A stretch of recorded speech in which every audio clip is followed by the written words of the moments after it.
This is Josh Swigert. I'm a reporter at the Dayton Daily News.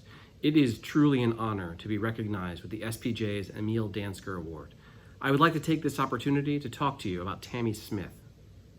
Tammy struggled to make ends meet through the pandemic, but still dutifully paid her portion of her rent every month, with a Section 8 voucher covering the rest.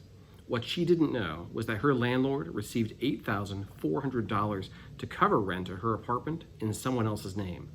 She only found out after I knocked on her door and told her. Tammy was one of several tenants who said their landlord continued charging them rent, even threatening to evict some of them after getting their rent paid by the government. The landlord is now facing federal charges. That's one of the stories that I won this award for. But I also want to talk to you about Elmo Blanken. The 83-year-old veteran lost his windows in the 2019 Memorial Day tornadoes and couldn't afford to replace them. After we told his story, Lowe's Home Improvement donated material and labor. Then there's Derek Fudge, who died in the Oregon District shooting in 2019, but whose family couldn't get help burying him because of a 10-year-old unrelated drug conviction. Or Dakota Collins, who died at the cruel hands of his father after social safety nets meant to protect him failed. Both of these stories led to changes in state law. I want to talk to you about these people because they are why local journalism is so important. I have had the privilege to tell their stories, and in telling them, help our communities improve themselves, reform rising out of tragedy.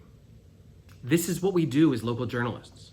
We talk to our neighbors about their suffering and speak their truths to power, and we hold accountable those with the reins of power in our communities. I bring all this up because it's a scary time to make a career in local news. We all read about the layoffs and the consolidations in our industry. Local journalism is under assault by forces both economic and political. But our readers and viewers and listeners don't care about any of that.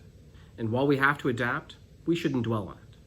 As long as we focus on finding out what's really going on in the neighborhoods where they live, as long as we listen to their concerns and get answers from those in power, as long as we fairly and unflinchingly hold a mirror up to our communities and help people find facts and solutions among uncertainty, if we focus on this, on telling the stories that matter, local journalism will not only survive, but it will continue to thrive. So, keep up the good work, all of you. You are proving the value of what we do every day.